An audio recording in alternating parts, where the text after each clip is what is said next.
Hello student Akshay सार YouTube channel को समस्त को स्वागत। बर्तमान देखंतु एक इंपोर्टेंट वीडियो अच्छी जहाँ आमर रिजल्ट विषय आसची एसएससी सीएचएसएल 2024 एग्जाम रे रिजल्ट आसची जो माने सीएचएसएल एग्जाम टायर 1 ले उत्तीर्ण होइचंती सेमाने सेकंड टायर 2 को शॉर्टली टेस्ट भाबे एक लिस्ट आसची डिस्कशन करबा वीडियोटी को माने टायर 2 को जाई परिबे सेमानक लिस्ट आसची सब किछि इंपोर्टेंट पॉइंट अच्छी डिस्कशन करबा केमिति कोन होई परिबो परीक्षा आम सब डिस्कसन करवा वीडियो को एंड जाए लगी रुहतु एवं एंड जाए देखिले जानीपारे बुझीपारे एवं जो मैंने चैनल को प्रथम थर आसछंती चैनल को सब्सक्राइब करना प्रथमे चैनल को सब्सक्राइब करी पाखरे थिबा नोटिफिकेशन बटन को ऑन रखंतु आउ वीडियो को लाइक करी आपण सांग सहित शेयर मध्य करंतु। चलंतु देखंतु फास्ट कोन देला subject Combined Higher Secondary Level Examination 2024 declare of result Tier 1 to shortlisted candidate for appearing in Tier 2 जो माने Tier 2 रे उत्तीर्ण होइचंती को माने Tier 2 को जिबे तार गोटे शॉर्टलिस्ट आछि हम डिस्कशन करबा। देखंतु प्रथमे देला the staff selection commission conduct Tier 1 of the Combined Higher Secondary Level Examination 2024 1/7/2024 to 11/7/2024 in computer based mode. आपण माने जानिथिबे जो सीएचएसएल एग्जाम 1/7 आरंभ होई 11/7 रे कंप्यूटर बेस्ड मोड रे परीक्षा होइतिला तार रिजल्ट आछि। देखंतु सेकंड रे कोन देला एज पर द पारा 13.2 of the notice of examination normalized score have been used to fix cut off mark in the examination। आपनकर normalized score है कि फिक्स गोटे कट ऑफ आछि एग्जामिनेशन लो कट ऑफ आछि। देखंतु तापरे 3 नंबर देला notice of the examination minimum qualify mark in the tier 1 of the examination are the follows।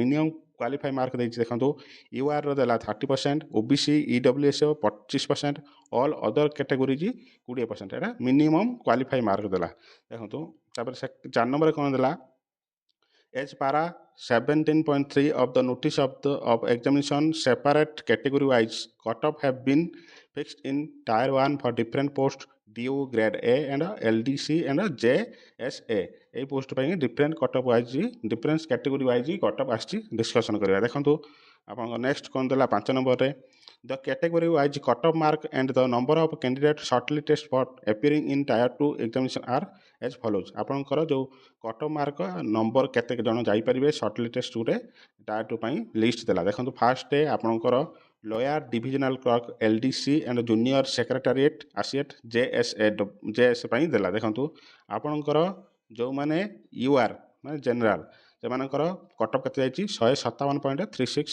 केते कैंडिडेट 6362 जन SC 139 7003 ST 129 2950 OBC 156 10887 EWS 150 6656 post 56 जन माने उत्तीर्ण होइचंती। आउ एबडी रहिला कैटेगराइज अपन स्क्रीनशॉट नवा पे चाहे स्क्रीनशॉट नै जानतु पछर देखि देबे। चलंतु तापर कोन देला से भली डीयू पई देखंतु यूआर 176 408 जन एससी 166 276 आरबी स्क्रीनशॉट नै जानतु पछर देखि देबे।